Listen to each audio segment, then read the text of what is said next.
Hello everyone, Ken here, and I'm playing Overwatch. Specifically, I'm going to play the Brawl, which this week you'll see in launch week, everyone has double health, your ultimate charges way faster, and your ability cooldowns are a lot lower.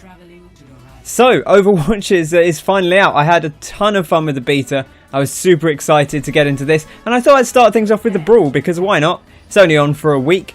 How are they introducing people to the game? Well, they're introducing people to the game with like a WTF mode, kind of ramping everything up to ridiculous levels. Everyone's got so much health, everyone's got really fast cooldowns, and because of that I thought I'd pick Pharah. Now Pharah is kind of like the soldier from Team Fortress 2, or you know, kind of your Quake equivalent. So she's got the rocket launcher, she's got a jetpack so she can hover in the air, she's got the boost that lets her boost up really quick, you see there, up into the air, and her final ability is the concussive blast, that kind of blue thing I just fired out there, which will knock enemies back. It does a little bit of damage, but its main purpose is to throw enemies away from you, you know, to get them separated from one another, to get a healer away from their team, that kind of thing. So if you haven't seen much of Overwatch, I'm in love with this game so far. We'll see how it goes, but for me it's kind of really giving me the TF2 vibes, but a new era, a new kind of take on that sort of team class-based game. So you've got 21 heroes to pick from. There's 6 attack heroes, 6 defensive heroes, 5 tanks, and 4 kind of supports and healers. But they all feel super unique, both in terms of kind of the way they're designed and also the way they play. They all have very, very unique skills and abilities. Hello there, Tracer. Cheers, love. The cavalry's got a rocket up its arse.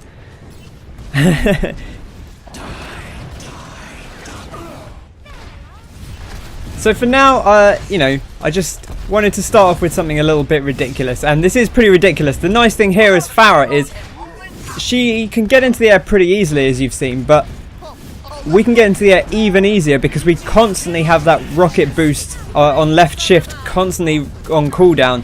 So we can just go and go and go. And here, unleashing the ultimate. Justice reigns from above. The rocket barrage. A little bit underwhelming, but we clean up afterwards. Take that Reaper. And we've got the payload to the first objective. So this game mode, if you haven't seen it, it's basically payload. I think it's actually called Escort, but it's basically payload from Team Fortress 2. It's just getting the vehicle on the ground to each checkpoint one after another by standing near it, and if the enemy team stands near it, they'll push it back towards your base, and you as the attacking team have to get it all the way through. You see 3 checkpoints up the top of the screen there, and having some good aerial duels with the enemy Pharah. I kind of decided to ignore her because it's quite difficult for us to actually hit one another, and we have so much health that it's difficult for us to take each other out. Breaking it down, you see on my health bar there, I've got that big blue shield that's fading away. That's Lucio's ultimate, and he's our healer, and he can do a big AoE speed buff for the team, or he can heal everyone in their area around him. And his ultimate ability gives everyone that big temporary shield that I had on my health there.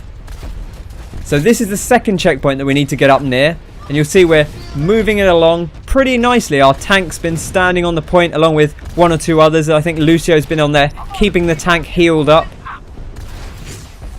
So we've got our ultimate again. I could use it on that Pharah. I'm a little bit wary of using it well. The problem is everyone's got double health.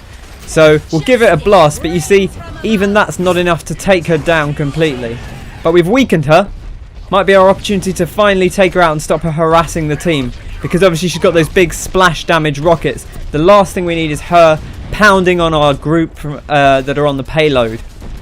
We've got her almost down. One more hit, come on. As she gets in the door there.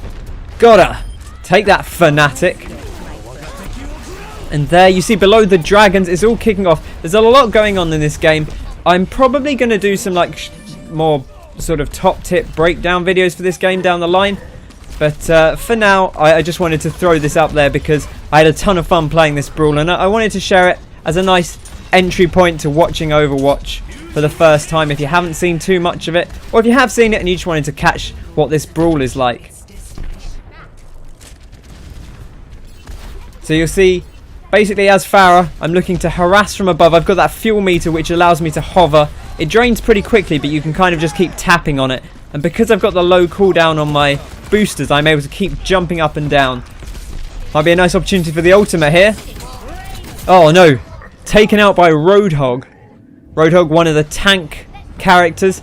He's got this real mean shotgun that does incredible damage, and I kind of left myself a bit exposed by doing my ultimate on the ground level there rather than up in the sky.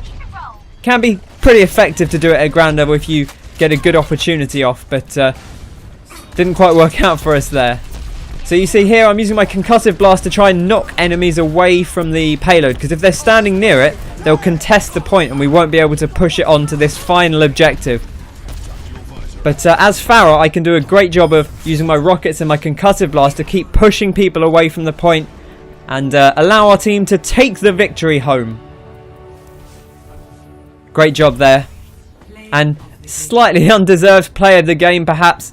I suppose there weren't too many big kills. That's one of the things with this Brawl, everyone having double health. It's unlikely that you're going to get that many big kills because everyone's got twice as much health. I mean, there's not much to say there. That yellow circle on the ground was a healing field, which is the ability of one of the characters, Soldier 76. And here you get to vote for your favourite play of the game, or your favourite stat of the game. And I vote for our healer. He healed 46% of the damage we took as a team, which, that's half the damage we took as a team. That's a lot of healing. Imagine if he hadn't been there. We'd have taken, you know, well, I guess kind of almost double damage, in a way. So we move on, and this time we're on the same map, but we're defending. And I decided to pick Mei.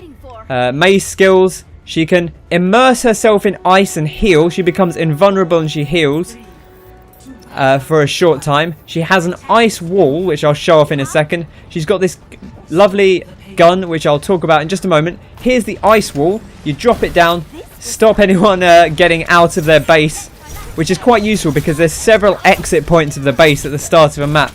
And it's quite nice to stop them coming out of one, because then half the team can't get out. And you see here, immersing myself in ice protects me from damage, which is quite good if you've got the attention of the enemy team. You can do that, and they can't really just stand and focus on you. And because of the low cooldown, you'll see I get it back every 3 seconds. Makes it really hard to kill me. So Mei's gun, her default attack, the left click on the gun, is kind of like an ice wave, an ice beam. And that's quite short range, but it freezes enemies. And you see, protecting myself there. You can't get me, Roadhog. Just getting back in it. I'm not going to be killed today. Really in a tight spot, so get out of there. Use my ice wall to stop them coming after me. Back off and heal up. So her ice gun will slow people down, and if it cools them down enough, it will actually freeze them for a short time. They'll be unable to do anything. And that's when you can use this secondary ability, which is quite a powerful icicle that fires out. And it's quite long range, but you see it has that delay on fire. You click it and it takes about a second to come out. So you've either got to use it at quite long range or use it once people are frozen. Mei's final ability is her ultimate, which you saw there. I'll talk about it next time it comes up. But here we get a good opportunity to see bit of freezing there. It does slow down their attacks, and now we're trapped inside Mei's ultimate. You see it's frozen all my teammates in this AoE. There's a lot going on. Again, if you're new to the game, there's an awful lot to take in at once, so just enjoy the gameplay and enjoy the madness. I'll definitely do some breakdown videos to kind of introduce people to the game a bit more, although there's some good stuff out there already. You know, the Blizzard done a pretty good job themselves of describing stuff, but channels like Overwatch Central and GameSpot have been putting up a lot of good guides. So be sure to check those out in the meantime, until you get, of course, the finest of hot tips from yours truly. So you see here all the enemy team are grouped up. That's our Widowmaker has an ability to show where enemies are through walls. And I throw down my ultimate there, and you'll see they're all frozen. Can't do anything. And now I'm just going to deal some big damage with my icicle, but of course double health, can't take them out quite as easy as I would like. So instead I put down the ice wall and trap this Roadhog away from his team. That's a great thing you can do with ice walls, is when enemies are going through a checkpoint, you can cut them in half and you know, not literally cut them in half, but split half of them off from the other half of their team, you know, and then leave them out in the cold, take them down, and then once the ice wall wears off, the remaining half of the team are left there without the half that you've just taken out. I throw out the ultimate here, and we get this Junkrat frozen. Oh, just got to reload, don't mind me, and pick him off just before he unfreezes. It's not very long that they're frozen for, so you have to really get in on it quite quickly. So yeah, I'll talk a little bit less about the game now. I've spoken about Mei quite intensively. Just in general, I really like the feel of this game, and I'll probably do a more general sort of thoughts video, or maybe in my intro I'll talk about it a bit more, but I love the balance of the characters. None of the characters feel super overpowered. There's definitely characters people like to complain about, the likes of Bastion and Mei herself, of course. You'll see people complain about quite a bit, but I don't think anyone's overpowered. I don't think anyone's particularly broken. There's always counters to other characters, and here, this little teleporter, that's one of the support roles. So Symmetra is a character who has a teleporter, and that's a good example of, if you pick her as your support, then you've got this opportunity to teleport heroes that die straight back to the front line, and that's really quite powerful. But you know, if you don't pick her, then you don't have that. And instead, who else could you pick? You could pick Mercy, and she's a much better direct healer than Symmetra is. She doesn't have that teleporter, but what she can do is she can use her ultimate to resurrect dead heroes, so they just come straight back, which is quite powerful as well. Clearly, I mean, it doesn't. The downside to that is if you resurrect them in a dangerous situation, they're still going to die. Whereas if they teleport back, they can come in a safer spot. And here, over time, I throw down my shield, my ice wall, to stop them getting to point. And a little bit of a dick move there, but that's something you can do as Mei, you know. And if I pick Mei, I can do that. But if I don't pick Mei, I could pick a different defense hero. I could have picked Widowmaker, who could have thrown out her ultimate to show the enemies coming in and then snipe them from long range and taking them out real quickly. And you see D.Va here, her ultimate detonates her mech, and that's, you know, the sheer variety of abilities and combinations of abilities. Again, look at that, 48% of team damage healed.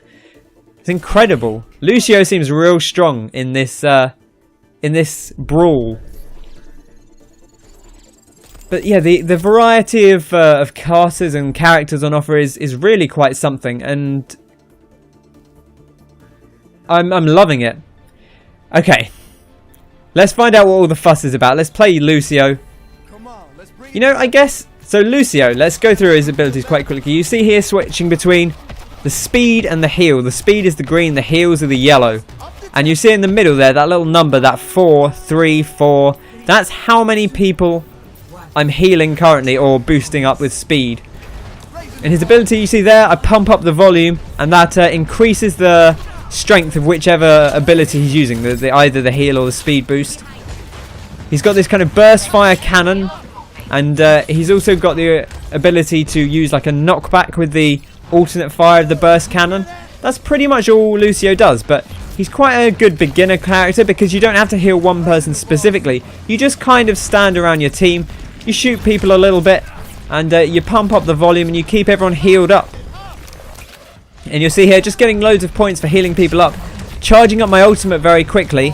And as I mentioned in that first game, that ultimate is that big shield, and it's quite a short-term shield, but it's incredibly powerful. So when you go into a team fight, if one team has got Lucio shields on, it's very difficult for the other team to take them down. So you just get this few seconds of incredibly powerful advantage, and if you're on the other team, your best bet really is to back off and delay the fight for a few seconds until the shield wears off. So Pharah, you'll notice the enemy Pharah flying up high, again trying to knock us away from the point with her missiles and her concussive blast. But I'm just going to keep pumping up the volume, and I think that's why Lucio's so strong in this, is because normally he can only do the strong heal, the pumped up heal, once every kind of 10 seconds or so. But now it's got like a 2-second cooldown, or I guess like a 3-second cooldown. So every 3 seconds I can do this really powerful healing effect. And I've got my ultimate again, but I'm going to save it for a moment. Try and get as many people with it as I can. Because, you know, at the moment I'm healing 5 people. That's basically the whole team. There's 6 people on the team. I don't think that's everyone, because I think it does count Lucio in the number. I could be mistaken there, but I think it counts Lucio as that part of that number. So one of our team members wasn't in the heal, but that's fine. We got 5 of them. Oh no! Hooked by the Roadhog. So that's Roadhog's other ability. As well as having that powerful shotgun, he can also hook you in. And you notice he tried to pull the healer away from the team. And immediately my response there was to use my knockback to get him away from me. And get back towards my team, because I want to be healing them up. And look how powerful this healing is. They just can't kill me. And then suddenly I drop the sound beats. I've got 1,000 health. I go from like 50 health to 1,000 shields. And by the time those shields are gone, I'm back up to 300, 400 health again. So the Roadhog almost did a really good job there by pulling me away from my team so that they could kill them while I wasn't healing. But I managed to get back on point. And you'll see I'm on fire, so my portrait's lit up. That's like a nice thing. One of the things I really like about Overwatch is they very much focus on the positives. So they don't show like a big kill death thing at the end of the game. What they show players who are on fire, and that doesn't necessarily mean you're on a kill streak. It might mean that, but it could mean, you know, you've been on the objective a lot, you've healed a lot of people. You're just doing really well in some fashion. And we're pumping up the jams yet again. Waiting for an opportune moment to drop the big ultimate. Here we go. As we go into this team fight, we'll protect Soldier 76. We'll protect our Pharah up above.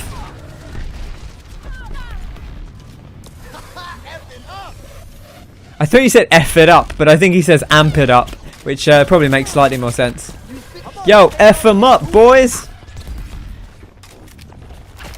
So yeah, as I was saying a moment ago before I got caught up in all the beat dropping, they focus a lot on the positives. So you've seen after every match, not only do they show a play of the game, but you know, which is like the best thing that's to happen this game, they also show, you know, several stats. They'll be like, oh, this guy healed a whole bunch for the team. This guy was on the objective for like 2 minutes straight. This person was, you know, this person got a 20 kill streak. This person absorbed like 70,000 damage. That's probably too high a number, but absorbed a load of damage. Was a really effective tank. You know, this person was able to drop a load of turrets and got loads of kills with their turrets. This person played a Symmetra and teleported 20 people back to the point, like, in quick succession. So they always focus on all these positives, and at the end of the game, you're encouraged to vote for the one you think is the most impressive. Like, people who are going, oh, you know, I think Lucio healing that much for the team is super impressive, so I'm going to vote for him. And I think that's really cool. They focus very much on the positives and just everyone having a good time, and that's what this game is. It's a really good time, and it's extra so a good time when you're playing Lucio in this week's Brawl, I would say, because you just can't die. They just can't kill you. What are they going to do? You heal so much. So yeah, definitely give the Brawl a try. I'm really interested to see what they do in future weeks. I liked the beta Brawl, which was basically you'd spawn in as a random character every time you died. That was a lot of fun. It was a great way to learn the characters. I hope they bring that one back soon, because I think it's great for the start and the early point of the game where everyone's learning all the characters, to encourage people to play a little bit of everything, because I think all the characters are great. There's no character I don't enjoy playing as in this game, and that's super cool. So Overwatch is out now. You can play it. It's $60, or I guess like 40 quid in the UK. You can get it cheaper on PC. You can get it for like 25 or quid or $40, £25, $40 if you're on PC. It's a little bit more expensive on console, or if you want the fancy edition with all the skins. But get in there, play some Overwatch. It's really good fun. If you've enjoyed TF2 at all, it's absolutely going to be right up your alley, I think. If you enjoy any kind of class-based games or multiplayer shooters, there's so much character, there's so much joy in it. You'll always be able to find someone you like playing as, and most likely you'll find, you know, at least 5 or 6 out of the 21 characters that you really like playing as. So get in there, give it a shot. I'll be definitely putting out more videos because I'm loving this game. And if you've enjoyed it, be sure to subscribe to the channel for more of those. Check out my other videos. And I'll catch you on the next one. Thanks very much for watching. Go play Overwatch. It's really bloody excellent. I love it so much. Alright, thanks for watching. Cheers!